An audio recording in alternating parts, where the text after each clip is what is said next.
We would like to thank our sponsors, Getaway Today. Use Getaway Today for all of your vacation planning needs. You'll get exclusive perks, great discounts, and the best customer service. Most importantly, their services are always free and easy, from experienced and passionate agents who love to make your vacation dreams come true. Head on over to getawaytoday.com from the link in our show notes to see their exclusive deals, and you can call 855-GET-AWAY and let them know Walt's Apartment sent you to start planning your next vacation today. There was an idea.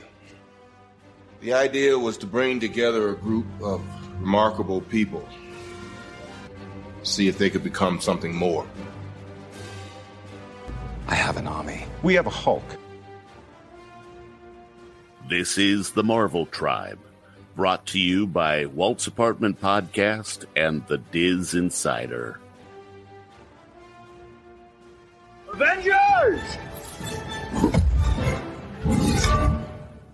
Assemble. Hello, everyone, and welcome to the Marvel Tribe. We are a group of excited and passionate individuals who have come together to share our love for all things Marvel.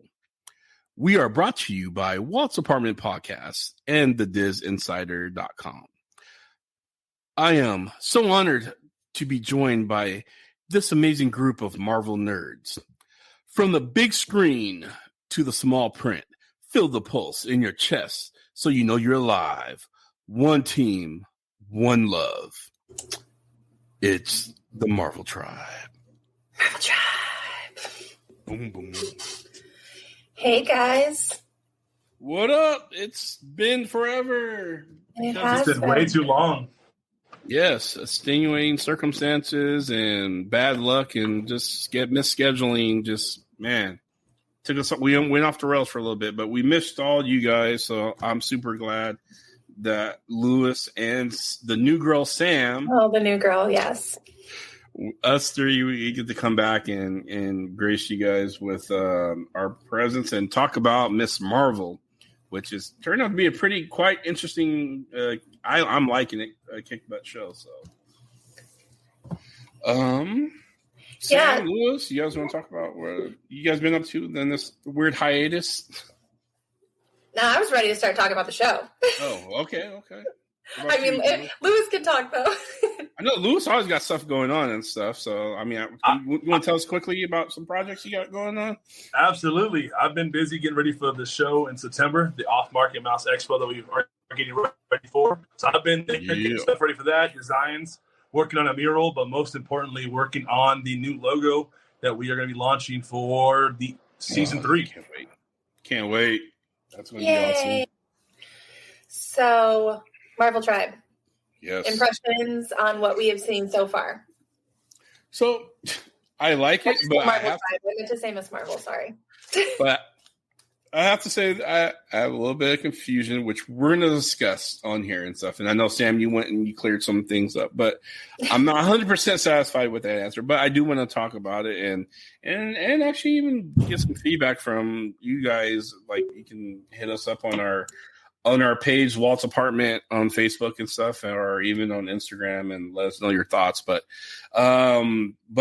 basically, actually, let's just jump into it because we're going to go all over the place. One, I like the show. I like Miss Marvel. I like it. It is teenager based because she's a teenager, and we this is a part of the new Avenger kind of centered focus, and we have some young people, young talent coming on the roster and stuff. And we need to start treating, I would say you would do well to kind of treat what's going on in the MCU as a generational thing. So your first original, you got the Tony Starks, you got the Thors, the Black Widows and all. That's your first class. That's the cool class, the Gen X. That's me, my class right there. And then we have these younger kids who are being introduced and stuff, and they're getting some we still have some of the original cast who's coming around and hanging out and kind of taking some of these people under their wings, and then there's some who are starting out on their own trying to figure it out themselves. And that's, Miss Marvel. She is part of that new school. They call you guys Gen Z, I believe, or I'm not sure. Are we out of the alphabet now? So I don't know. Something it was like Zennials or something. I don't even know at this point. But I actually like the way that the show did set up to show us that generational thing, because for us, there was always just Iron Man. There was, Cap, like they were the heroes. We were in the midst of them becoming heroes. Yes. And we're realizing now that Kamala, the superhero that she's becoming, grew up with them as her idols. Mm-hmm. So I think that first set the stage, Avenger Con, that was really important to play to that generational pool that they're doing. Also, we're bringing in a new era of comic book fans into the MCU. So, like David, your kids, I'm sure they've read the classics, but they've also read this newer content that is now being pushed into the cinematic universe. So it is playing to that new comic book fan as well, or a younger comic book fan. Absolutely.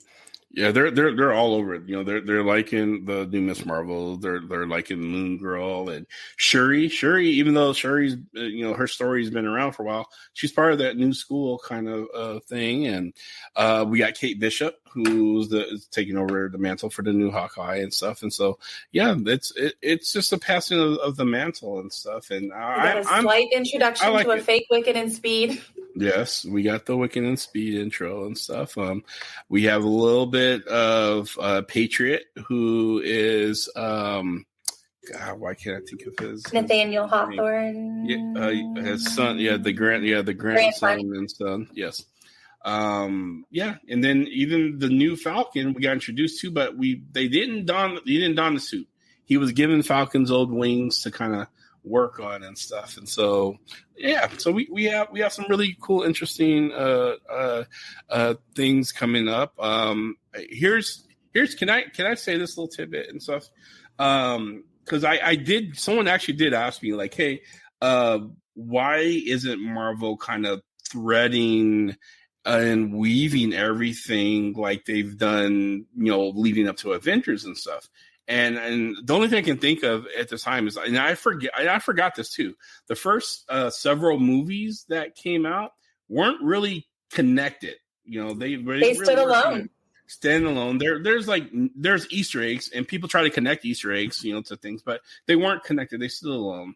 And I think that's what we're going to get in Phase 4. We're going to get a lot of movies that are kind of, there's some Easter eggs and some references and fan service and stuff.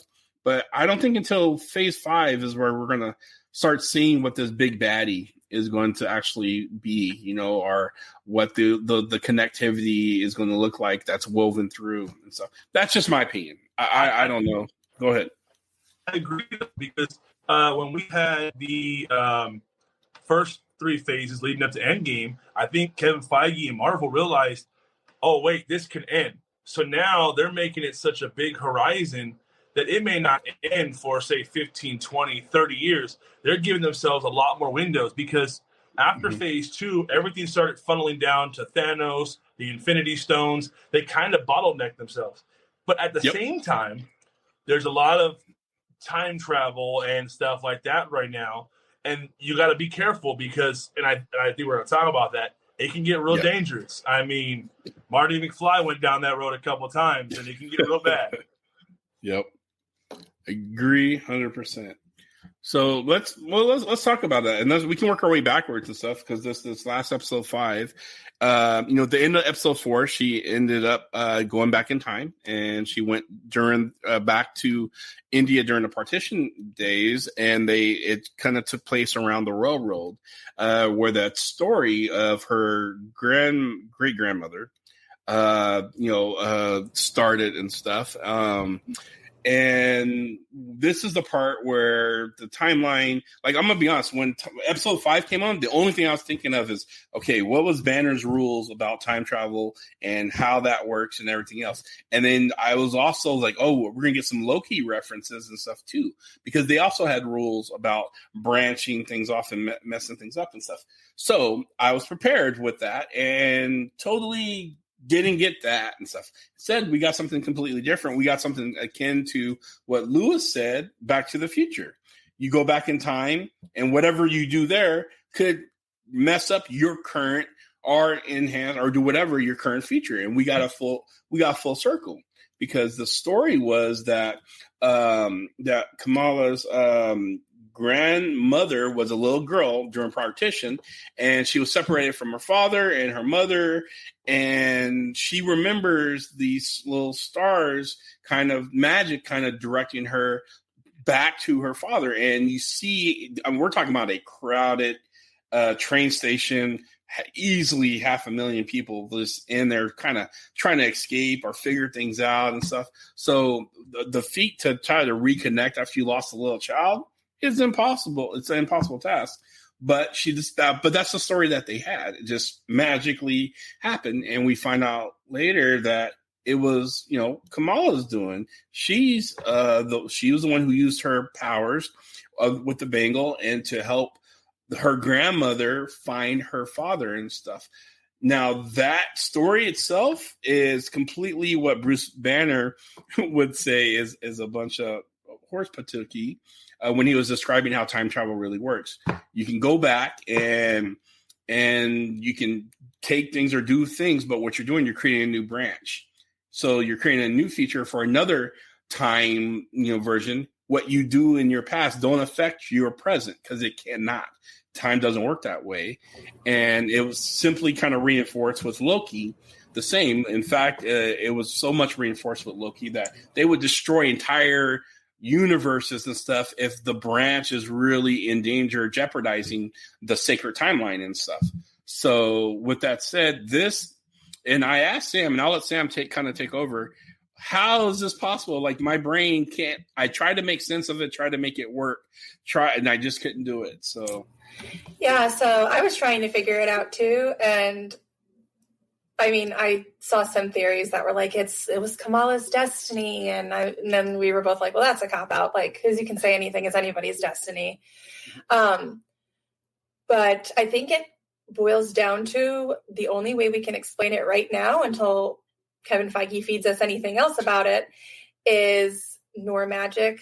I mean, we saw her enchant the photograph, and that enchanted the bracelet, and then who knows if it sent like a message into the future, which brought her back. And I don't know, but I'm just going to say that they are magical beings, and they have magical powers that transcend time and space. That's the best way to explain that, because we don't have anything else right now.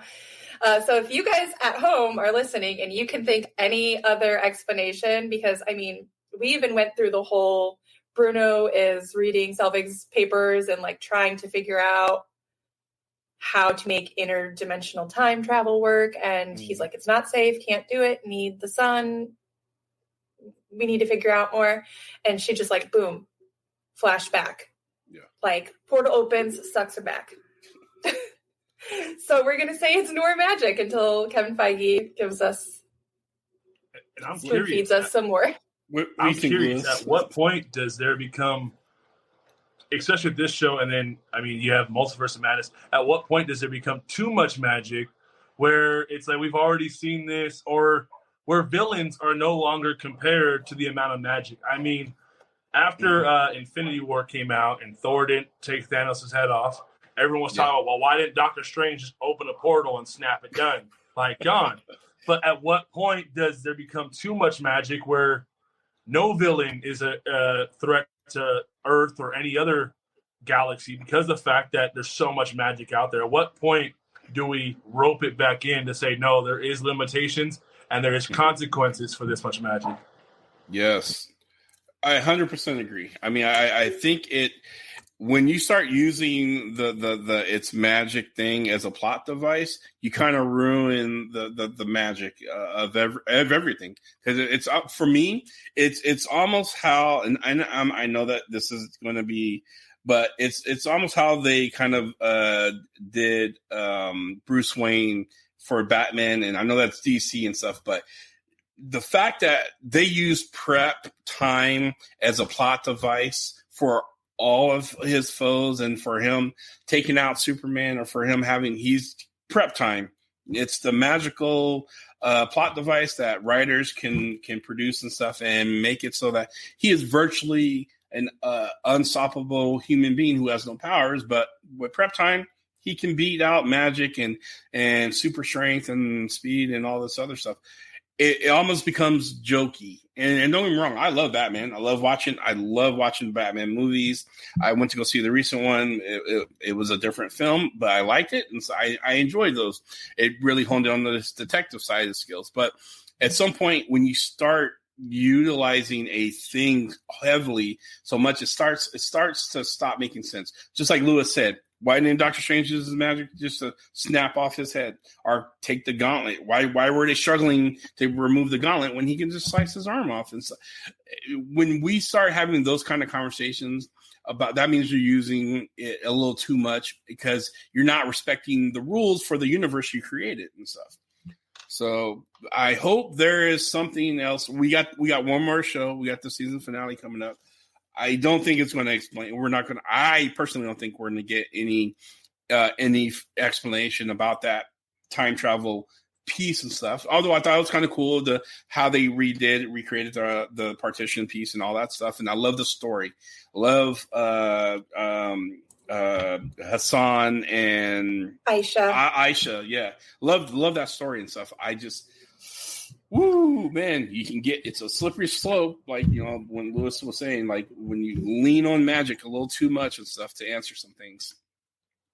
Well, at what point do you think that Aisha didn't want, like, she was with Najma and now she's not? Like, at what point do you think that transition happened? See, that's the piece that I want to know. There's more to that story with the Dagger Society and her. With the red dagger. That's right. With Because the red dagger stuff, because you saw Aisha, like, she turns around and she throws that dagger, and I'm like, oh, wait. Yeah. So she's not with the Jinn. She's with the red daggers. Like, what's going on here? I needed more information. Because initially I wanted to think that she met Hassan, built a family, and then was like, I don't want to see this world torn apart. And that was like my initial thing. But then I saw that happened before she met Hassan, and I was like, so she had already decided she was parting ways with Najma. So something big happened with the clandestine group, who's also, they were known to be called the Jinn, which, in today's world and stuff of our culture, which we can talk about, some people, a lot of people have raised some criticism about Marvel using the terminology assigning to any Indian person as Jinn and stuff. And I'm going to say this. So I follow a lot of creatives, especially around the comic book and superhero and Marvel world.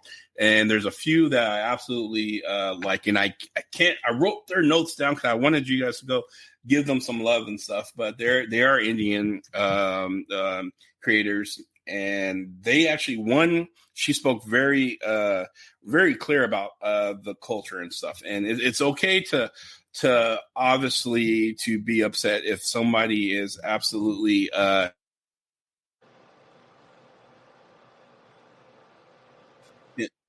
Can you hear me?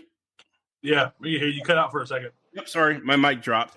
If it's okay to have a negative response if someone's characterizing or making a character of your heritage and who you are as people and everything else. But what Marvel did is what this person was saying, and I'm going off of this person who knows a lot about their upbringing in the Indian culture, is that when they assign the terminology to Jinn, the same way that Christians did back in the day to witches and stuff. They assigned to people who did things they weren't really sure about or went against their faith and belief. And so you'd be called, especially women would be called a witch and stuff. And we would have movies and stuff about it and stuff, and no one would have an outrage because we understood this was the thinking and the error of what that was and stuff. It wasn't just painting, like, oh, all Indian people no, they were actually utilizing what was used in that culture to paint a deeply religious culture to paint what they didn't understand, and they would label it as that. And it was a clear, how would you say? It was a clear characterization of someone who had no clue what they're talking about. And so, and that's, and bottom line, it really is just that. It's a cultural thing that all cultures across the spectrum has that and stuff. And they assign people. They were mythical beings. Correct. Exactly. We did. I mean, even with Greek and North mythology and stuff, we assign people goddess and God, gods and goddesses, and they were what do you call a half god, half man? Was there a term for that and stuff? I don't know why I'm thinking Muggle, but I know it's not Muggle. That's Harry Potter. That's Harry Potter. But see, exactly another example. Yeah. But yeah, David, you're exactly right. And the thing that I think is important is that Marvel is doing a much better job about having authentic buy-in from the ethnicities and religions that they are portraying. So they have Muslim women of Indian descent on the script team, who are on the production team. So they are getting authentic buy-in. If there was an issue there and it was being portrayed incorrectly, they would have somebody there to tell them that. Correct. So we get people who are ready to be up in arm and just to take on the next cause, but sometimes it's not needed. It's just not necessary.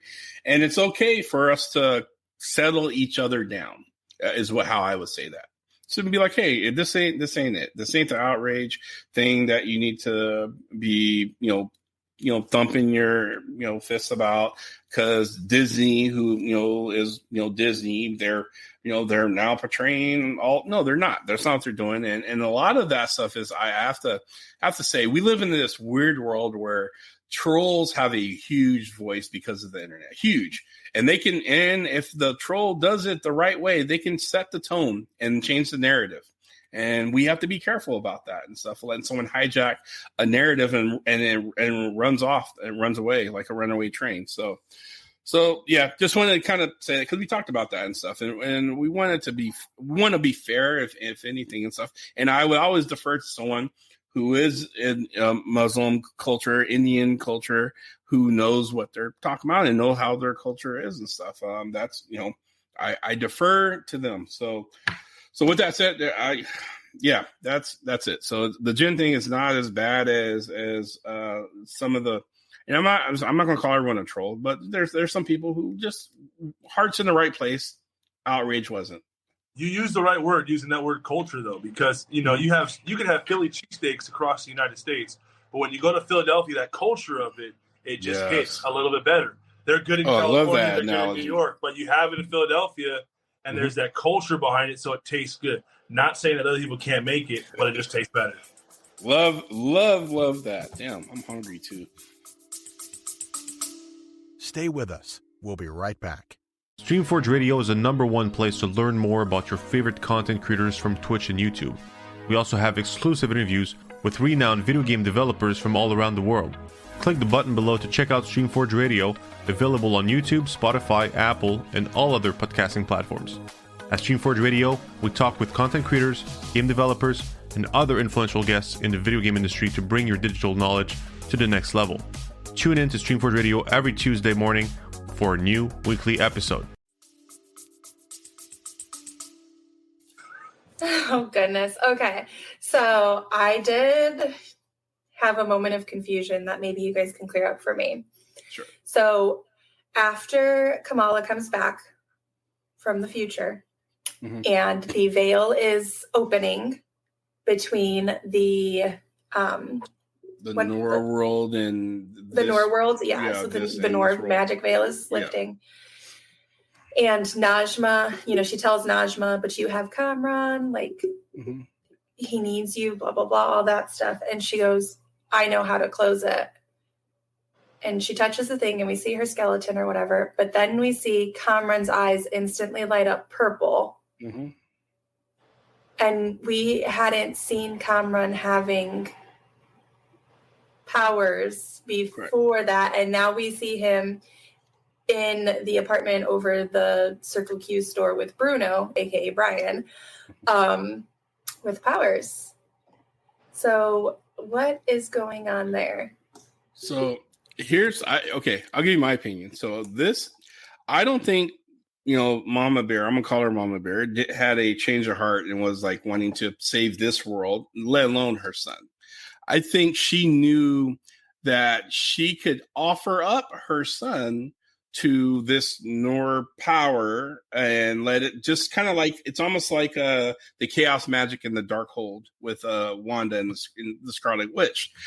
She just turned her son into a villain, and with this magic, and it's going to infect him, and he's not going to be at some point he's going to start making some really horrible choices, and then he's going to start accepting it. My opinion. That's just where I don't disagree, because I mean, if they're going to go with his comic book story, he's not a hero. Nope. He wants to destroy the human race. Correct. And this is his origin story, and Mama Bear is the one who's responsible for it. So he wanted to be good, but she decided to this is how I can channel this power and curse my son, and by saying his name, and it somehow, hopefully they'll explain it a little bit more, but that's, it's going to be like the same kind of magic that Aisha used to enchant the bracelet in the picture. Like, it's that same kind of magic that transcends time and space. And I was just really sad because I knew Cameron was not going to escape getting to be the good guy because of his comic book story. But I am curious to see how his and Kamala's relationship goes moving forward, because she is going to want to save him from that. And in the comic books, he's very influential with her.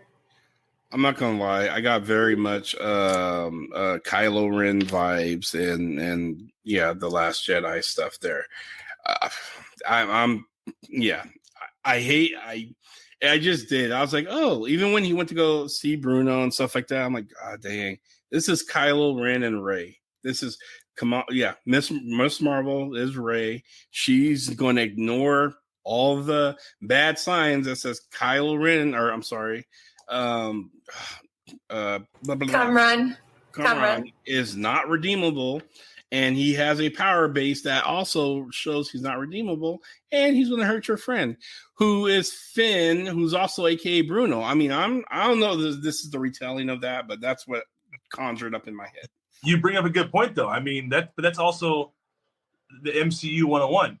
Thor and Loki, Captain America, Winter Soldier. I mean, yes. Star-Lord and Gamora 1 and 2. I mean, you have that's kind of. That gives them the perfect climb, and then it's the downhill where we really don't know where the MCU is going to go. Usually that's how they spark the fire up. They get us all hooked, and they're like, all right, now where do we go? Yep. So, I mean, that just seems like Marvel 101 right there. So this may have been my mind playing tricks on me, but you saw the blanket that was dropped at the train station. Was that what was later turned Sana, Sana or whatever her name is, when she's the little baby, drops her blanket when her dad when she gets picked up. I missed that part. It looks like it's the exact same color as the vest that the material has been around for a very long time that the Red Dagger guy gave Kamala.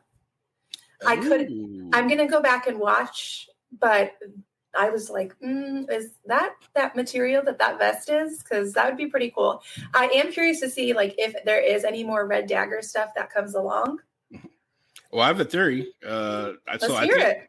Red Dagger started because of Dad, great grandpa and stuff. He started the Red Daggers because it's always that guy who starts out with peace. He gave the Gandhi speech in the town square, which was amazing. For those who didn't know, that was actually a real speech. He met the love of his life, and they had a kid together, and she's taken from him and stuff. And so the Red Daggers, I think, is born out of that. I don't know. I think that's what she had when he first met her, was the Red Dagger.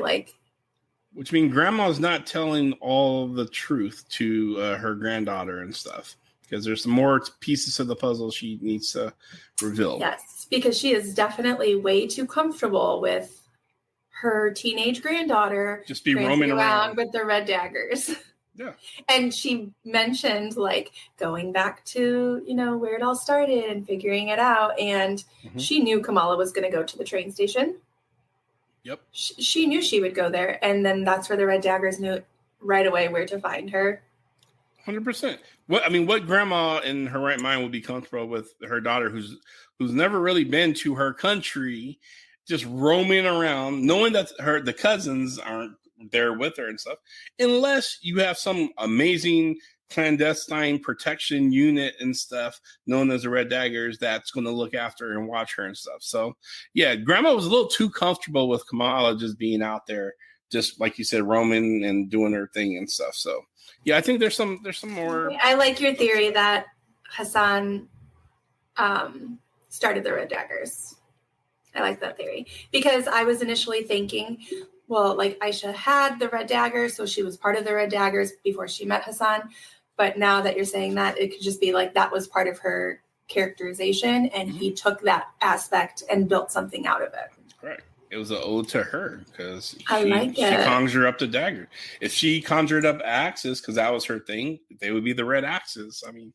So I think that was an ode to his late wife. He had to do something for her, and I think he did that. So where do we stand on damage control right now?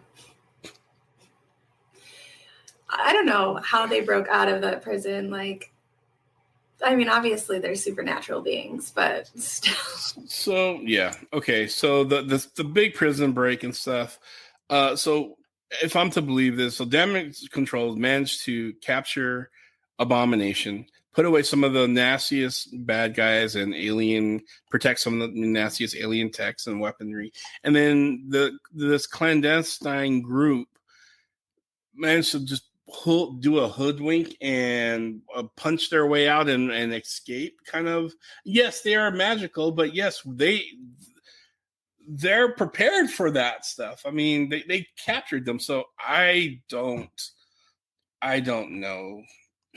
I hate to be the one that says a little bit of lazy writing, but I'm gonna call it how it is. I think that was really lazy writing because there's no way. Not only that, but they left the son there in the prison while they were off to escape. So we have two separate escapes. So one from a teenager who doesn't really know what his life. He's an actual teenager.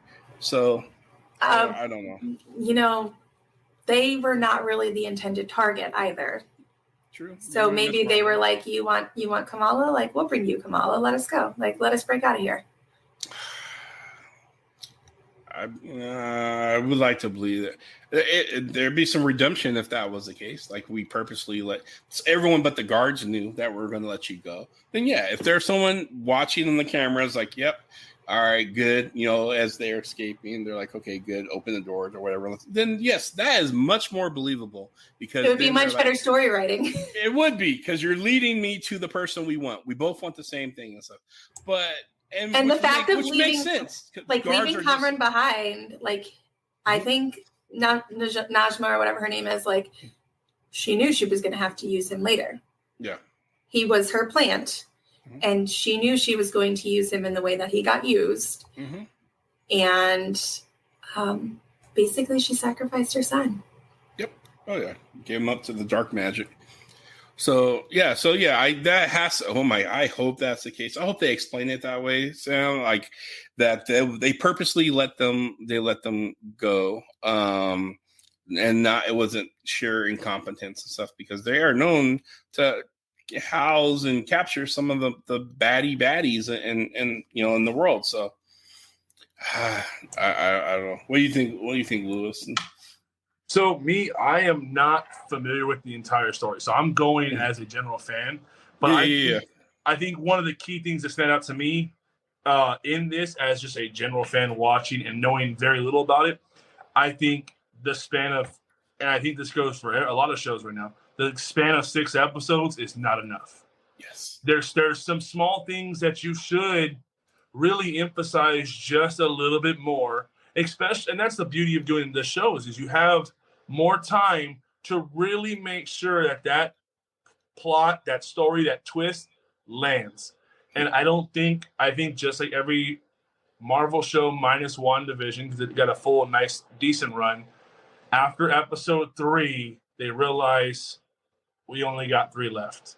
And not only that, you're like, we only got an hour and a half because you give us the 15-minute crawl. So as a general fan, the first 3 episodes I loved. I've only seen episode 4. I have not seen 5. So that's probably why I'm out of the mix too. But I find myself now this far deep where I almost if you ever read a book where you read the page, you're like, I don't remember what I just read. Let me reread it. That's where I'm at right now. There's so much good stuff that I'm seeing, but I'm not quite understanding everything. Yeah. But then again, that's just I don't have a whole lot of background on Miss Marvel. Oh, I didn't realize that you hadn't watched the episodes. I'm sorry. Oh, I know you're good. I know you're good with spoilers, but still, we're sitting. I didn't realize that, but so I'm gonna say this. I too am not a real hip on Miss Marvel comic because it's a relatively newer comic book run.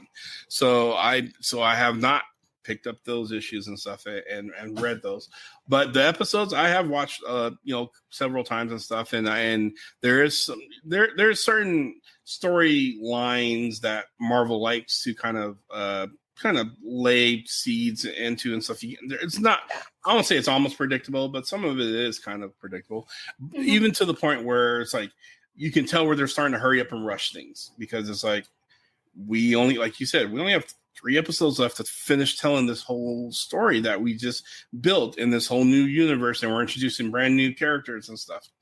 So, yep. And not only that, we mentioned a little while ago too, the new generation. So, I mean, I remember when they announced Guardians, half the people were like, what is this? Wait, where are we going? And people loved it. Now you're dropping this episode, which is going to bring in the younger generation. So they have to take it a little bit different. So the formula is a tad bit different, but hopefully it still hits the same as everything else. Yeah.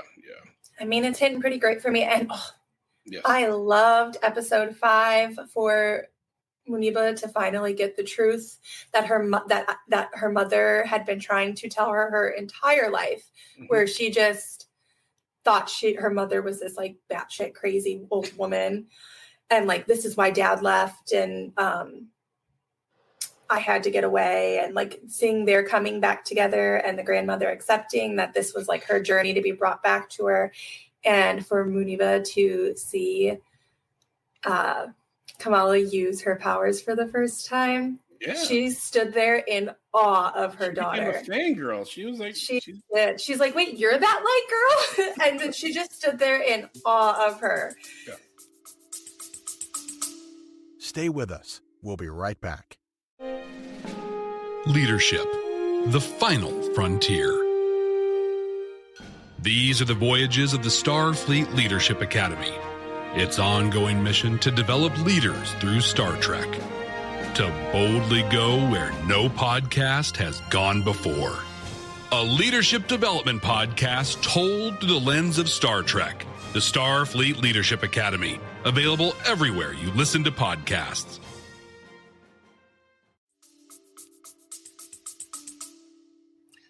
I'm saying, mom is now the president of the Miss Marvel fan club.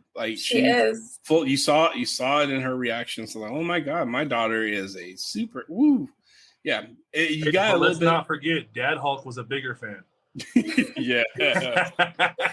Oh man, I'm sorry. Okay, that's the one. Okay, that scene. Little Hulk and Big Hulk. That scene's so reminiscent. So I have a young adult daughter, and she's 20 now. But I remember that moment where Dad was no longer the cool guy. You had he had to be wallpaper now and stuff. And I saw that in his look when he got denied by his daughter in such a harsh way about I'm not going with you. You are not coming with. And Dad's all excited with the Hulk to do something with his daughter. It's like, oh, I felt that. I know. I was like, I was prepared to say, come on, you're grounded for the rest of your life. I was like, no, you don't talk that way to your dad. We have feelings. And I was like, oh God, this is a show. It's not me. So yeah, that was that hit home. That was some real writing right there. So and like they do a really great job still of like we're getting action sequences and we're getting our typical like Marvel superhero storylines, but they still do a really good job of tying in those like heartstrings and pulling on them. And for me, that moment was seeing Muniba like start to fangirl over it and not realize that, you know, her head's up in the clouds and like, no, mama, like your girl can take herself up into the clouds. Like, did you not just see her close a veil portal that was opening between two lands or two dimensions? Like, you got to fangirl over that. So any predictions or things you would like to see get wrapped up in 6, this season finale here and stuff? So like for me, I'll say this. I want to see I think there's a payoff for the whole Bruno going to California. There's going to be someone we're going to see that's, you know, I hate saying West Coast Avengers. I know. But something's going to happen in the West Coast. He's going to California. He's going to take that scholarship.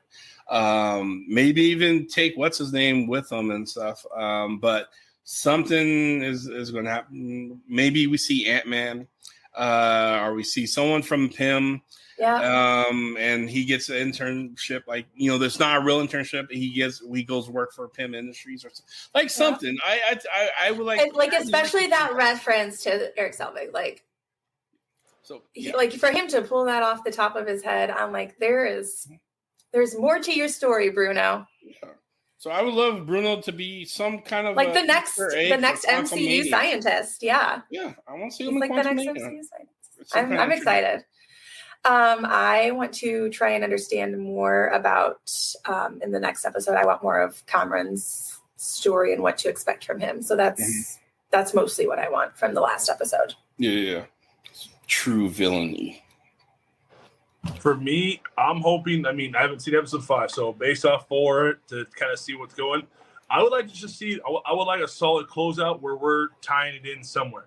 I felt like so far it's giving me a lot of like fan service, you know, Kamala, VengerCon, stuff like that. You're seeing a lot of that, but I'm wanting to see it hook back into the MCU. Even though it's obviously part of the MCU, but I want to see more of it hooking in. I feel a lot of the TV shows and movies right now, we got a lot of loose ends. I want to start seeing where we're going with it. Yes. That's where I felt about Moon Knight too. Like, obviously we know that there's more coming from Moon Knight, but I also was like, where are we going to tie this all in? How are we going to tie this all in? Because, you know, we are faithful to those connections and we will be the first ones to be like, excuse you, like, this does not work. Like, make it work for us. Even some hints of a connection that allows us to kind of jump down a rabbit hole. I'm okay. I would be okay with and stuff. Like you just said with like Bruno, like right. So and that's the other thing. Like we don't even. I would be kind of. It'd be kind of awesome if we got actual Captain Marvel herself make an appearance. I doubt it. I doubt that happened. And those kind of things aren't really kept on their wraps. Like we knew that, Doctor Strange was, hanging around the set of WandaVision and stuff. We didn't have confirmation he was going to be in it. And then we found out they kind of erased them from it because they didn't want to overshadow WandaVision, which made sense. But we would have heard, I haven't heard anything about Captain Marvel's. So, but it'd be kind of cool to see if she kind of pops in. It's funny you mentioned that. You don't want Doctor Strange to overshadow Wanda, but you allow Wanda to overshadow Doctor Strange completely. Yeah. Thank you for saying that. I didn't want to say it, but I was like, man, that could have been the Scarlet Witch movie versus Doctor Strange and stuff. Because, I think that would have been the perfect, definitely is a payback. I get it. I get when Kevin Feige said, we scrubbed it. We really was kind of concerned how much of Doctor Strange's presence would take away from Wanda and her arc and becoming the Scarlet Witch and everything else. And then boom, we get hit with the Multiverse of Madness with Doctor Strange 2. And it literally was just a continuation of WandaVision, of the Scarlet Witch and stuff. So that was interesting. It didn't work out. But they fed us more at the end of Multiverse of Madness to tell us what's to come for Doctor Strange's next storyline. So, like, that is what we want at the end of episode 6 on Wednesday, is something that gives us that, oh, there's another storyline here that we can like sit with and try and rack our brains over, because that's how we keep going. Yeah. So no, absolutely. And I like the fact that the only surviving member of the Illuminati, we never, and most people think the whole team got wiped out. No, Doctor Strange knocked why am I having a hard time? Mordor. Knocked him out and stuff and left him in that little pit thing and stuff. So he never had the privilege of being decimated. Mordo. Thank you, God. I was like, Mordor? Wait, that's Lord of the Rings. Yeah. Mordo. Tongue tie. So yeah, he's a surviving member of the Illuminati. So he may rebuild and stuff, and maybe we'll get Supreme, Iron Man, and some other team players and stuff from that and stuff. But here's the thing. Like these shows, everything right now, the connective tissue of it is almost transparent. It's non-existent. Like you can't really see it too much, because we don't have that big bad threat. Like I really thought that in Loki, Kang the Conqueror was going to be it. I was like, okay, this is our big baddie. This is the guy. He's going to be woven in, talked about all the movies. Hasn't happened. So the truth is, we may not even been introduced to him yet. It may not happen. It may not come until phase 5 and stuff. So but I'm going to hold on to faith, though, that they are going to tie everything back together. Oh yeah. And then you're going to get those people like, oh, I knew it from all along. Yeah, I saw that connection and stuff before you got. Yeah, okay. So, but we're going to get that. So with that said, we have, tomorrow, if you're on the West Coast, tomorrow at midnight is the season finale of Miss Marvel. Those who like to stay up late, I'm a late owl, so I will be up watching that and stuff. Those who can't, Wednesday, anytime you want on Wednesday, it will come out and stuff, and you can watch that. And we definitely will be back, and we're going to work on some things. We're going to try to get some more guest hosts and kind of find a schedule that works for all of us and stuff, so we can not leave you guys in the lurch. And because we know you guys miss us. We got a taste of Lewis, and then you're like, man, I'm getting to Marvel Tribe, and then boom, gone. We got the new girl who is killing it, Sam. Man, remind me that God, we're gonna make you a partner, give you a raise. So she's killing it and stuff, and then Brianna is doing her thing, and she's on the front line. She's a nurse, so you have to know, she's doing her thing. So she always will be missed and stuff when she's absent from the show. But yeah, we're making a really good tribe here, and we're definitely going to bring more content and stuff to you guys. Lewis has an awesome logo that I can't wait, to see and to be revealed to you guys. I would like to post more on our social media to have some more interactiveness from you guys and stuff. And I can use some help with developing some more games and stuff, because you can only play 2 degrees of Marvel so much and stuff. But there's tons of stuff we can do with because we have the entire Marvel content to create some really cool things and stuff to do. So I'm looking forward to that piece. But yeah, I don't have anything else to say about Miss Marvel other than I'm liking the show so far. I would like to see a few more things get revealed or told and stuff. But other than that, I think it's a good show. How do we feel about going live next week for the finale?